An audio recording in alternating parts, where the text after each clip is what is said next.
पिता पुत्र पवित्र आत्मा के नाम पर आमेन। आज के वचन संत लूकास का सुसमाचार अध्याय 4 पद संख्या 16 से लेके 30 से लिए हुए हैं। और आज के वचनों में हम लोग सुनते हैं कि प्रभु यीशु हमें उनका इस दुनिया में आने का उद्देश्य हमें बताते हैं। प्रभु यीशु का इस दुनिया में आने का एक मकसद था और वो मकसद था ईश्वर के राज्य की स्थापना करना, ताकि जो दुख में है, तकलीफ में है, जो गरीब है, जो पीड़ा में है, जो बंदीग्रस्त में है, हर कोई अपने जीवन में परिपूर्ण जीवन का अनुभव करे। हमें परिपूर्ण जीवन जीने के लिए प्रभु यीशु बुलाते हैं। हमारे जीवन में हर एक के लिए कुछ ना कुछ उद्देश्य है, मकसद है जीने का, और इसी के कारण ईश्वर ने हमें भेजा है। नबी यिर्मयाह का ग्रंथ अध्याय 29 पद संख्या 11 में हम लोग सुनते हैं कि ईश्वर कहते हैं कि मैंने तुम्हारे लिए कुछ योजनाएं बनाई हैं, तुम्हारे भविष्य के लिए, तुम्हारी अच्छाई के लिए। और वो योजना है ताकि हम परिपूर्ण जीवन को जी सके। हमें परिपूर्ण जीवन जीना है। संत यूहन्ना का सुसमाचार अध्याय 10 में हम लोग सुनते, मैं इसलिए आया हूं ताकि आपको परिपूर्ण जीवन मिले। लेकिन जब हम इस मकसद के साथ जीना शुरू करते हैं, अपने लक्ष्य को पाने के लिए जीने के लिए शुरुआत करते हैं, उसी समय हमारे जीवन में बहुत सारे दुख तकलीफ आती है, बहुत सारी चुनौतियों का सामना हमें करना पड़ता है। कभी कभी हमारे अपने ही हमारा साथ छोड़ देते हैं, हमारे साथ विश्वासघात किया जाता है, और इसी समय हम लोग ऐसे लगता है कि नहीं, ये मकसद अब हम पूरा नहीं कर पाएंगे।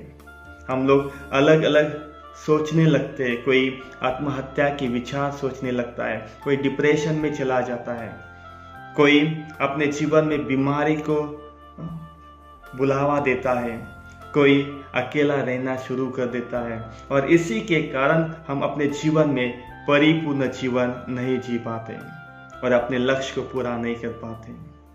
लेकिन आज हमें अपने जीवन में उस लक्ष्य को पूरा करने के लिए भेजा है।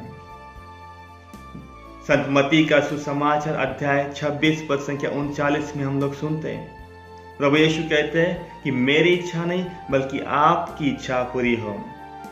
प्रभु यीशु ने अपने जीवन में बहुत सारे दुख तकलीफों का सामना किया, बहुत सारी चुनौतियों का सामना किया। आखिरी में उन्होंने अपने जीवन में उन्होंने अपना जीवन को हमारे लिए बलिदान दे दिया और अपने पिता की इच्छा को पूरी किया। आज हमें भी उनकी इच्छा को पूरी करना है। हमारे जीवन में भी बहुत सारे ऐसे उद्देश्य हैं जिसके लिए हमें भेजा गया है।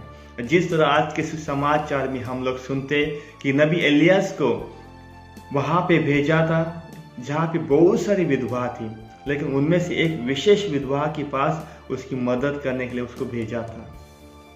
वहां पे बहुत सारे ऐसे कोढ़ी थे, लेकिन उनमें से एक नामक जिसका नाम था, उसको चंगा करने के लिए ईश्वर ने भेजा था। आज हमें भी प्रभु यीशु किसी एक की मदद करने के लिए, किसी एक का उद्देश्य पूरा करने के लिए आज प्रभु यीशु हमें भेजते हैं। चाहे वो हमारा पड़ोसी जो बीमार है, चाहे कोई हॉस्पिटल में बीमार है, चाहे कोई गरीब स्टूडेंट है जिसकी मदद करने के लिए हमें ईश्वर भेज रहे हैं। ऐसे बहुत सारे जो छोटे छोटे जो हमारे लिए ईश्वर ने उद्देश्य हमारे लिए रखे, जिससे हम ईश्वर की इच्छा पूरी कर सकते हैं।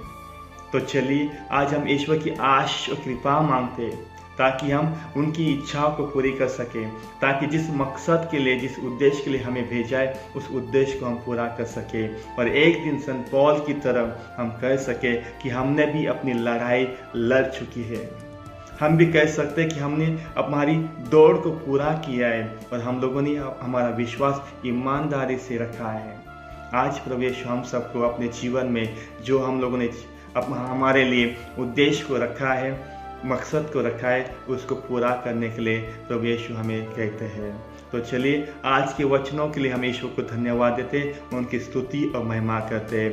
पिता पुत्र और पवित्र आत्मा की बड़ाई होवे, जैसे वो आदि में थी, अनंत काल तक सदा रहेगी। आमेन। Thank you.